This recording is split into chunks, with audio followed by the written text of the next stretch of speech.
Welcome back to our program, I Can Make It. On our conversation today, we have a guest who is Teacher Kelvin, who is telling us on how he began composing poems on disability.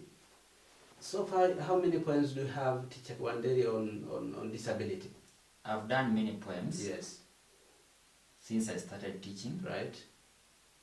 So I can say there are many. There are many. Yes, because when I go back to the gallery, yes, I can pick and count so and count poems. and count. Yeah. Right. Because even I do poems for others. Yes. When a certain group requests me to write for them a poem, I write for them, okay, and I call it mine. Sure. Yes, because I'm the composer. Very true. Yeah. Now that as the composer, Teacher Kelvin, tell us where are you targeting in writing these poems? Because you see, it's not many people who have this passion of writing poems on disability. Are you targeting maybe some organizations maybe to sponsor you later, or it's just something you like doing or rather you love doing? Not really per se. Yes. But my aim of writing these poems is to motivate, especially these people living with disabilities. Because once they are rejected, they feel that they are less of importance. So when I write this, it is not that I'm looking for either sponsorship or, because that is God's plan, but it is motivating these people to live and feel that they are accepted in society. And on the other hand, sensitizing the society that these people are very, very important in the society because they are people like others. Wow, that is really nice. So do you publish, or rather after maybe composing a poem, do you have maybe someone who comes and look at it and maybe you reframe it again, or do you have someone who critiques it, or just compose them and teach the children?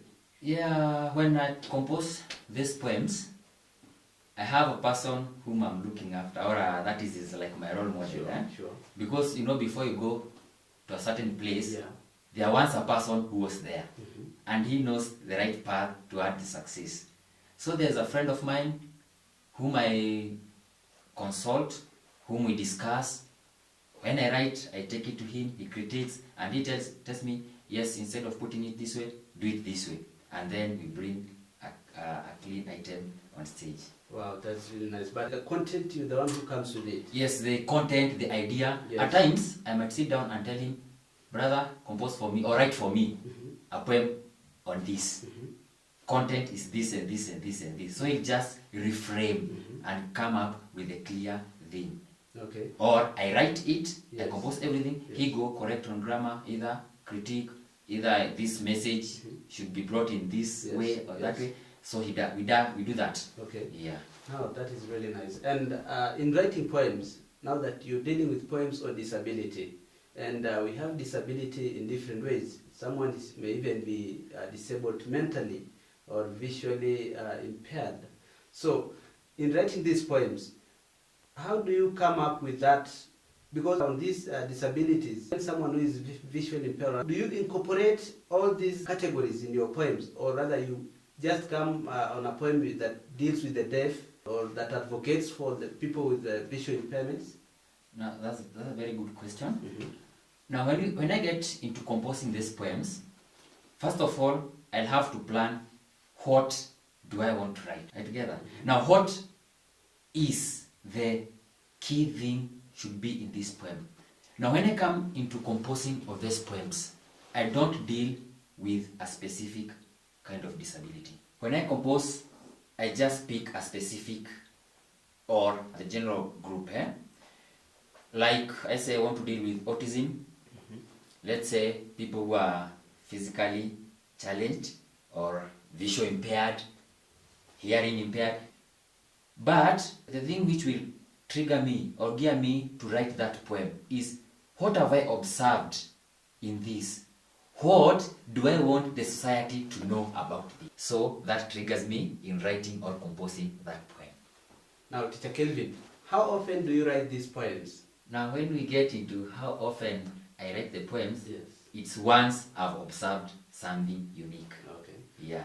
Maybe do you go to places and you see something in the society and you come up with a poem on that? Yeah. In regards to disability? Yeah, like I started by saying the key thing which geared me or gave me that interest is when I took my pupils to the county drama festivals. Okay. Then we proceeded to regional drama festivals. So, when I was there, I was observing. When I'm on the streets, I observe. When I go to visit places, I do some observations. So it is kind of participant observation? Yes, I'm interested in that. Right. Observing. We are okay.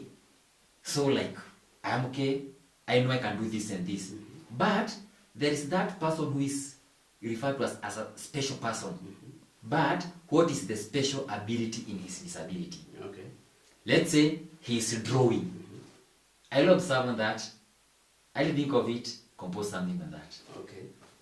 I see this person, yes, he's physically challenged, he cannot walk well, he's on a wheelchair, but he has improvised this wheelchair na akatengeneza some kiosk behind his wheelchair. Okay. So he gets into the street, he starts selling his stuff on that.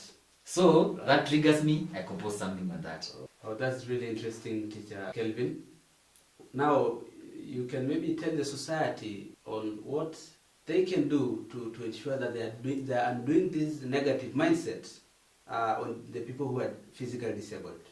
Maybe do you have maybe something for them? Now to the society, I will remind you of this person who was blind.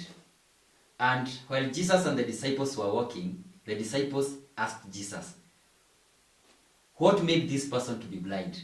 Whose curse? Is it his parents? Is it his? But Jesus said it was for God's glory, to be glorified through that person. So to the society, don't discriminate that person living with disability. For disability should not be an impediment. You should not take them as a wonder in the society. In that disability, there is a specific ability. And they can bring some changes once you entrust with them. Love them, they know how to respond that love. Treat them well, they know how to treat you back well. But once you reject them, they will reject you. Thank you very much, Teacher Kelvin, for that. Maybe do you have, as we wind up, do you have maybe some lines you can give us on disability? Yeah, there's this poem, I Can Make It. Disability is not an inability. Though I cannot walk, life is a journey.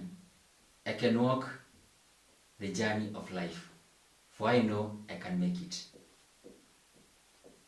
Autism is a burden, but through a paper and a pen, I communicate greatly, for I know I can make it. I cannot see. It is not my choice, it's God's.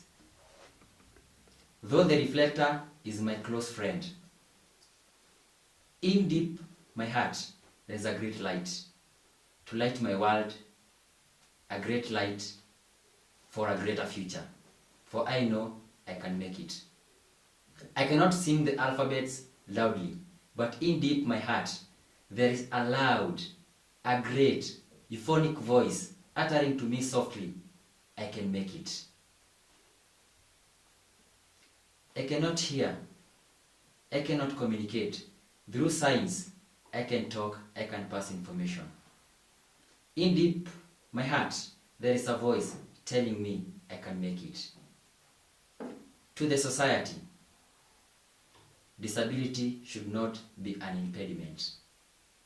Love us, we know how to respond, for we know we can make it. In the society, they cherish us not. Teachers find it hard to understand us. We are taken as a wonder. We are treated as peculiar. But we know we can make it. We stand strong and advocate and say, we have the ability in disability, and we know we can make it. Wow, that is very interesting. Yes, you can make it. Actually, that poem is really touching, and I hope the society will get and to understand, or rather get that poem and ensure that people who are disabled are not discriminated in the society. Thank you very much for that. Welcome. Thank you very much, our viewer, for being with us today in our program, I Can Make It.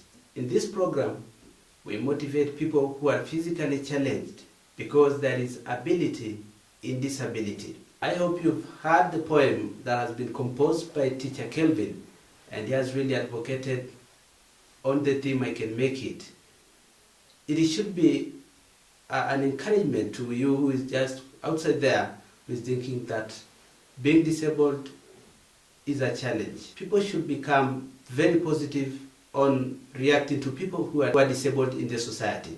Thank you very much, Teacher Kelvin, for joining us in our program. And he has been our guest, Teacher Kelvin Wanderi. I have been your host, Elijah Kaka.